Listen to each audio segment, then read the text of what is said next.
വണ്ടി ഫുള്ള് വൃത്തിയാക്കലാണ് കേട്ടോ. വൃത്തിയാക്കി മെനയാക്കി ഫുള്ള് അടുക്കി പെറുക്കി വെക്കല കേട്ടോ. റൂമിൽ നിന്ന് വന്നപ്പോൾ കുറേ സാധനങ്ങളൊക്കെ കൊണ്ടുവന്നായിരുന്നു. ഒരു 10-20,000 രൂപയുടെ സാധനം. ഇത് മസാലപ്പൊടി കേട്ടോ. മൊത്തം മേടിച്ച് ഇതിൻ്റെ അകത്ത് കയറ്റിയായിരുന്നു കേട്ടോ. നമ്മുടെ തുണിയും പരിപാടിയൊക്കെയാണ് വണ്ടിക്കകത്ത്.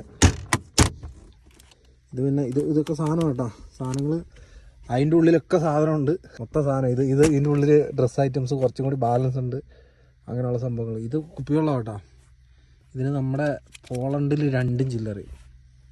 ഇത് മൊത്തം കുപ്പിയാണ്, വെള്ളം, കുടിവെള്ളമാണ് കേട്ടോ. ഇത് ടിഷ്യൂ പേപ്പർ, പിന്നെ ഇത് ഒരുമാതിരിപ്പെട്ട സാധനങ്ങളൊക്കെ കേട്ടോ, എല്ലാവിധ സംഭവങ്ങളും. പിന്നെ നമ്മുടെ ബെഡ്, നടിയിലും സാധനങ്ങളാണ് മൊത്തം.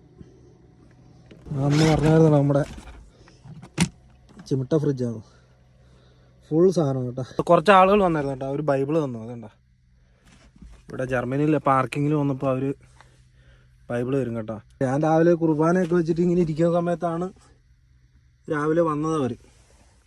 ഇപ്പം നമ്മുടെ വീക്കെൻഡ് പരിപാടി എന്ന് പറഞ്ഞു കഴിഞ്ഞാൽ ഇതാണ് കേട്ടോ.